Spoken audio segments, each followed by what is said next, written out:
Function and operation of Venturi tube. A Venturi tube is used where permanent pressure loss is of prime importance. অর্থাৎ venturi tube আমরা সেখানেই use করব যেখানে permanent একটা তোমার pressure loss থাকবে, permanent একটা প্রেশার লস দরকার, সেইখানটাতে আমরা ভেঞ্চুরি টিউবটা ইউজ করব।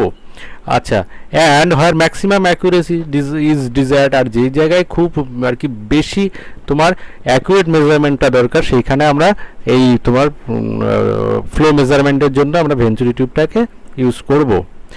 এই ভেঞ্চুরি টিউব দেখো তার কয়েকটা জায়গা রয়েছে, দেখো এটা হচ্ছে high pressure side, high pressure কেন হচ্ছে, এটা লো প্রেশার কেন হচ্ছে বলছি। আর হচ্ছে দেখো এটা হচ্ছে তোমার ইনক্লাইন্ড অ্যাঙ্গেল কত, ইনক্লাইন্ড অ্যাঙ্গেল তোমার এটা হচ্ছে আপস্ট্রিম সাইড, আর এই পাশটা হচ্ছে তোমার, এই পাশটা হচ্ছে ডাউন স্ট্রিম সাইড।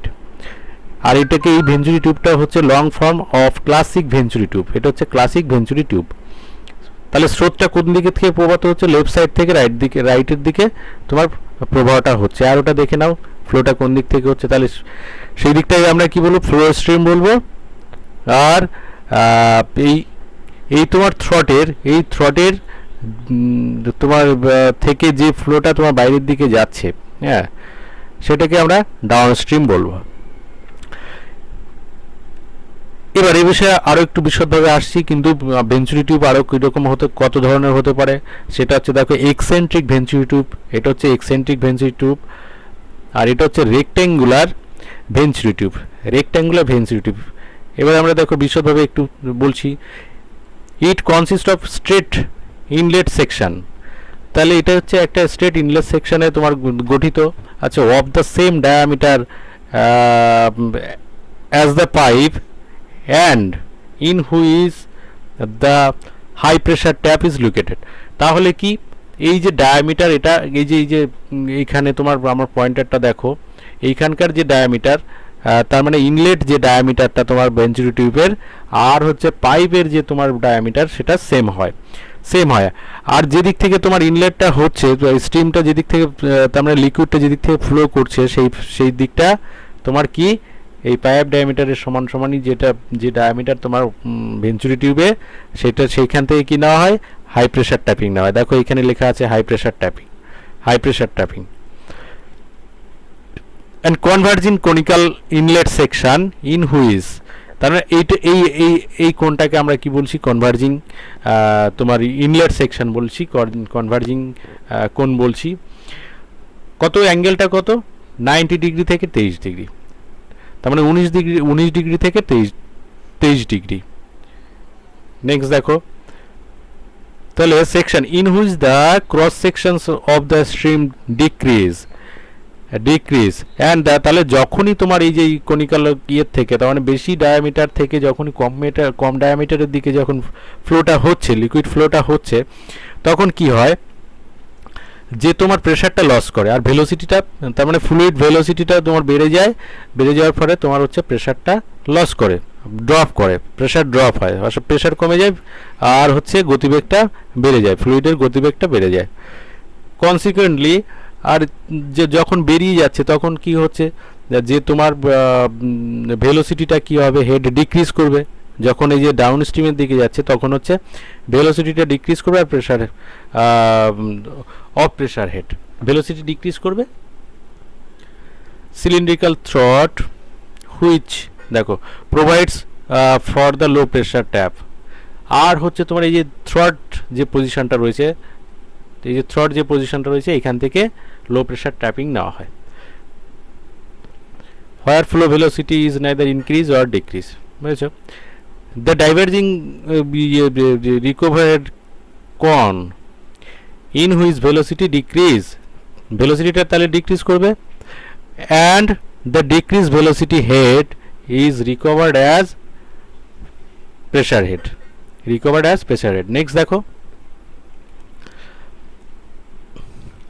তাহলে আমরা এই কোএফিসিয়েন্ট অফ ডিসচার্জটা কীভাবে বের করব। কোএফিসিয়েন্ট অফ ডিসচার্জ তার একটা ফর্মুলা রয়েছে, সেটা হচ্ছে অ্যাকচুয়াল ডিসচার্জ কিউএ আর হচ্ছে কোএফিসিয়েন্ট ডিসচার্জ আমরা সিডি দিয়ে প্রকাশ করব। আর হচ্ছে ডিভাইডেড বাই কত, থিওরিটিক্যাল ডিসচার্জ, সেটা হচ্ছে টিএইচ দিয়ে আমরা ডিনোট করছি, যেখানে actual discharge Q A is equals to আবার কি V by T, V by T, যেখানে V is equals to delivered volume in measuring tank in cubic centimetre per second. তার মানে এক সেকেন্ডে কত তোমার কিউবিক সেন্টিমিটার লিকুইড তোমার ট্যাঙ্কে জমা হচ্ছে সেটা। আর T is equals to time for collecting V in seconds, অর্থাৎ ওই যে ভলিউমটা ট্যাঙ্কে যে লিকুইডের যে ভলিউমটা তোমার কতটা কালেক্ট হচ্ছে কত সময় ধরে, সেই টি ফর সেটাকে বোঝাচ্ছে। নেক্সট দেখো, এইটা হচ্ছে তোমার এই যে আপ স্ট্রিম, কনভার্জিং কোন, থ্রট। তাহলে থ্রটের থেকে আর হচ্ছে তোমার আপ স্ট্রিমের যে পাইপের যে ডায়ামিটার সমান যে ডায়ামিটার, সেখান থেকে দুটো ট্যাপিং নেওয়া হচ্ছে। আর এটা হচ্ছে ম্যানোমিটার, এই যে ম্যানোমিটার এইচ, ম্যানোমিটার তার মানে হাইট, ম্যানোমিটার হাইট। এটা কী হবে তাহলে, এটা হাই প্রেশার সাইট হলে, এটা হচ্ছে হাই প্রেশার সাইট হলে তাহলে কি ম্যানোমিটারের মধ্যে যে লিকুইডটা থাকবে সেই লিকুইডটা নিচের দিকে আসবে, আর যেদিকে লো প্রেশার সেই দিকটায় উপরের দিকে উঠবে, ম্যানোমিটারের লিকুইডটা উপরের দিকে উঠবে। এই ক্ষেত্রে আমরা মার্কারি, এই ম্যানোমিটারে আমরা লিকুইডটা মার্কারি বেশিরভাগ ক্ষেত্রে ইউজ করা হয়। তাহলে দেখো ফ্লোটা আপস্ট্রিম থেকে ডাউনস্ট্রিম। তাহলে আমরা এটাকে এই যে প্রথমে এই অ্যাকচুয়াল ডিসচার্জটাকে বের করে নিই, অ্যাকচুয়াল ডিসচার্জটাকে বের করব। তো কিভাবে বের করব সেটাকে তোমরা দেখে নাও। প্রথমে একটা ট্যাঙ্ক, এই ট্যাঙ্কের মধ্যে কি হচ্ছে, আমি 20 সেকেন্ড ধরে এই লাইনটাকে অন রেখেছি, কন্টিনিউ রেখেছি। তাহলে 20 সেকেন্ডে দেখো 20 সেকেন্ডে আমার কতটা জল ভর্তি হয়েছে, অর্থাৎ ভলিউমটা, volume of filled water in tank. কীভাবে আমি বের করব, length into breadth into height. তাহলে লেন্থ কত ট্যাঙ্কের, সেটা হচ্ছে 20 সেন্টিমিটার, ব্রেথ কত 10 সেন্টিমিটার, আর তোমার হাইটটা কত হলো, লিকুইড যে পড়েছে সেই তার হাইটটা হচ্ছে 1.6 সেন্টিমিটার। এরপরে ইজিকলস টু তাহলে 3200 কিউবিক সেন্টিমিটার ইন কত 20 সেকেন্ডস। তাহলে এক সেকেন্ডে কত 160 কিউবিক সেন্টিমিটার পার সেকেন্ড।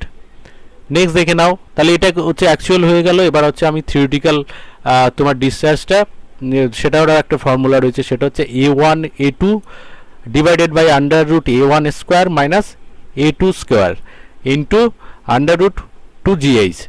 তাহলে এখানে দেখো আমি এখানে পুরো সংখ্যাটা বসিয়ে দিয়েছি, তোমরা পজ করে দেখে নেবে।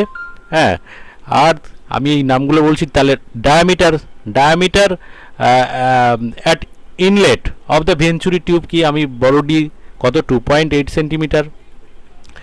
আর হচ্ছে area at the inlet of the venturi tube, area তার মানে এইখানকার এরিয়াটা কত, A1 is equals to π/4 into D square. এটা তুমি πr স্কোয়ার হিসেবেও তুমি ব্যবহার করতে পারো। তাহলে সেক্ষেত্রে ডায়ামিটার থেকে তোমার রেডিয়াসটা আগে বের করে নিতে হবে। তাহলে সেটা কত এলো 6.16 সেন্টিমিটার স্কোয়ার। এবার নেক্সট দেখো ডায়ামিটার অফ দ্য থ্রোট মানে এই যেখানে একদম পুরো সব থেকে প্রেশার লসটা বেশি আর ভেলোসিটিটা বেশি। হ্যাঁ, এটা এই থ্রোটটা কিন্তু একদম পুরো পার্মানেন্ট। সেক্ষেত্রে ছোটো দিয়ে আমরা ডিনোট করছি কত 1.4 সেমি।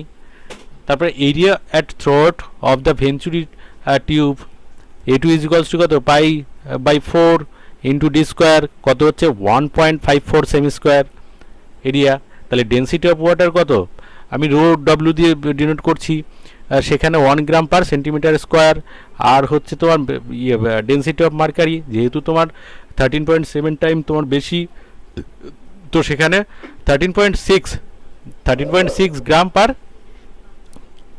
Centimetre cube. এবার দেখো ম্যানোমিটার ডিফারেন্স, তোমাদের ওই ম্যানোমিটারটা আগে দেখালাম, এই যে এখানের এই ডিফারেন্স, এই এইচটা বের করতে হবে। কিভাবে এইচ করতে হবে, এই যে যেহেতু তোমার 13.6 মাইনাস 1, হ্যাঁ তাহলে 12 পয়েন্ট। এবার দেখে নাও, আর গ্র্যাভিটেশনাল ফোর্স হচ্ছে 981 সেমি পার সেন্টিমিটার স্কোয়ার। তাহলে coefficient of discharge CD is equals to actual, আর হচ্ছে তোমার ডিসচার্জ আর হচ্ছে থিওরিটিক্যাল ডিসচার্জ, সেটাকে করলে কত হচ্ছে, অ্যাকচুয়াল ডিসচার্জ হচ্ছে আমাদের 160 আর হচ্ছে 249.87 কিউবিক সেন্টিমিটার পার সেকেন্ড, এটা হচ্ছে তোমার থিওরিটিক্যাল ডিসচার্জ। তাহলে এই তোমার হচ্ছে কোএফিসিয়েন্ট অফ ডিসচার্জ কত 0.64। নিশ্চয়ই তোমরা বুঝতে পারলে এই ভেঞ্চুরি টিউব, আর হচ্ছে এর সঙ্গে তোমরা অরিফিস টিউবটা দেখে নেবে তাহলে অরিফিস টিউব আর হচ্ছে ভেন্সিলি টিউব তোমরা বুঝতে